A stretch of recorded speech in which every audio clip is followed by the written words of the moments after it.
అండి. ఈ బిస్కెట్ మాత్రం చాలా టేస్టీగా ఉంటుంది. చెన్నైలో లోకల్ ట్రైన్లో ఇది నెయ్యి బిస్కెట్స్ అని అమ్ముతారండి, ఈ టైప్ బిస్కెట్స్. కానీ నేను నెయ్యి యాడ్ చేయట్లేదండి, ఆయిల్ యాడ్ చేస్తున్నాను. కానీ మనకు టేస్ట్ అయితే ఏమీ మారదండి, చాలా బాగుంటుంది. సేమ్ నెయ్యి బిస్కెట్స్ లాగా అనిపిస్తుంది. ఈ బిస్కెట్స్ ఎలా చేయాలో సింపుల్ ఇంగ్రీడియంట్స్, మూడు ఇంగ్రీడియంట్స్ అవసరము. ఎలా చేయాలో ఇప్పుడు మనం వీడియోలో చూద్దాం.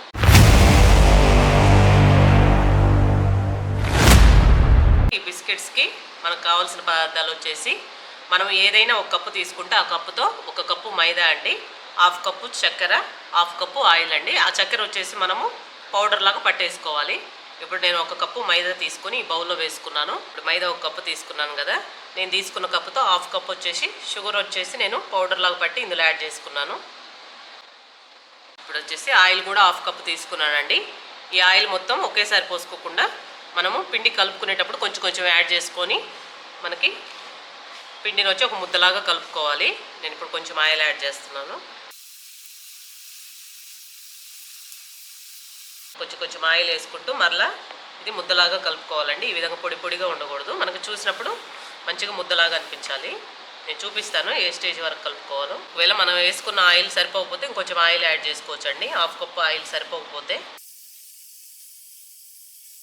చూడండి, మనము కలుపుకుంటే ఈ విధంగా ఉండాలండి, ముద్దలాగా.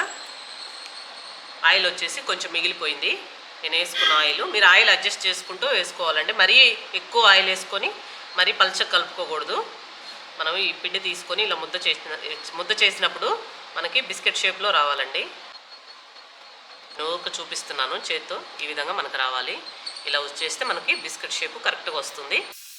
ఇప్పుడు మనం బిస్కెట్కి పిండి కలిపి పెట్టుకున్నాం కదా, ఆ బిస్కెట్స్ ఈ విధంగా మనము కేక్ ట్రే తీసుకున్నానండి. నేను కేక్ ట్రేకి బటర్ పేపర్ అప్లై చేసుకొని, బటర్ పేపర్ యాడ్ చేసి నేను ఆయిల్ అప్లై చేశాను. ఈ విధంగా ఆయిల్ అప్లై చేసుకున్నాక మనము ఈ మిశ్రమాన్ని వచ్చేసి మనం కొంచెం కొంచెం తీసుకొని చేతిలోనే బిస్కెట్ షేప్ చేసుకోవచ్చు అండి. లేకపోతే మీరు ఒకేలాగా కావాలి అనుకుంటే ఏదైనా గ్లాస్ కానీ ఏదైనా చిన్న ఏదైనా ఉంటే ఆ విధంగా షేప్ లాగా చేసుకొని ఈక్వల్గా కావాలనుకుంటే అలా చేసుకోండి. నేనైతే చేతితో ఇలా చేస్తున్నానండి. ఈ విధంగా ఒక్కొక్కటి తీసి మనము ఈ ట్రేలో పెట్టేసుకోవాలి.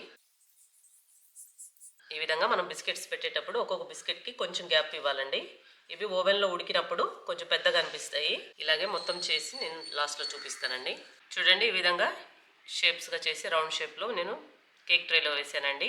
ఈ బిస్కెట్స్ ఒక్కొక్కటి గ్యాప్ ఉంచుకొని వేసుకోవాలి, ఎందుకంటే ఓవెన్లో అట్లా ఉడికినప్పుడు ఇవి కొంచెం అంటుకునే అవకాశం ఉంది. ఇవి పెద్దవి అవుతాయి అప్పుడు సైజు. మనకి ఇట్లా అనిపించింది కదా, ఇవి ఉడికేసరికి కొంచెం పెద్ద సైజు అనిపిస్తాయి కాబట్టి కొంచెం గ్యాప్ ఉంచి మనం ఈ విధంగా పెట్టేసుకోవాలి. ఈ బిస్కెట్స్ వచ్చేసి మనము ఓవెన్లో బేక్ చేసుకుంటున్నామండి. ఓవెన్ వచ్చేసి ముందు మనము ప్రీహీట్ చేసుకోవాలి 180 డిగ్రీలో.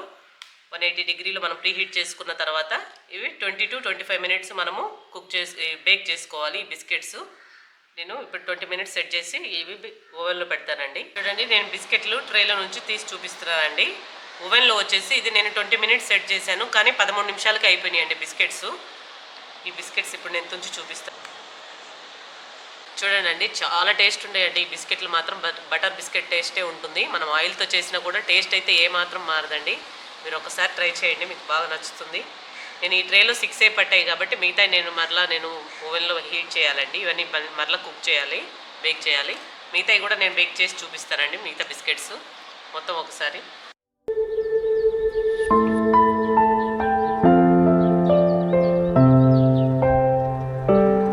చూడండి, బిస్కెట్స్ ఎంత బాగా వచ్చాయండి. ఈ కలర్ వచ్చేసి నేను ఇట్లా బ్రౌన్ కలర్, డార్క్ బ్రౌన్ వచ్చినాయి వచ్చేసి నేను 13 నిమిషాలు పెట్టినాయండి. ఫస్ట్ చేశాను, తర్వాత కొంచెం కలర్ లైట్గా ఉంటే బాగుంటుందని చెప్పి నేను ఒక 10 నిమిషాలు పెడితే ఈ కలర్ వచ్చాయండి. అయినా కూడా మంచిగా బేక్ అయిపోయినాయి. టేస్ట్ అయితే చాలా చాలా బాగుంటాయండి. మీరు తప్పకుండా ట్రై చేయండి. సింపుల్ అండి, 3 ఇంగ్రీడియంట్స్, ఎక్కువ మనకు ఖర్చు కూడా ఉండదు. చాలా సింపుల్ ఇంగ్రీడియంట్స్, మంచి బిస్కెట్స్ మనం ఇంట్లోనే పిల్లలకు చేసేయచ్చు. మీరు ట్రై చేసి ఎలా వచ్చిందో నాకు కమెంట్ చేయండి. అలాగే కొత్తగా మా ఛానల్ ఎవరైనా చూస్తున్న వాళ్ళు ఉంటే సబ్స్క్రైబ్ చేసుకోండి. ఆల్రెడీ చూస్తున్న వాళ్ళు లైక్ చేయండి, సపోర్ట్ చేయండి మా ఛానల్. మరొక వీడియోతో మళ్ళీ కలుస్తానండి.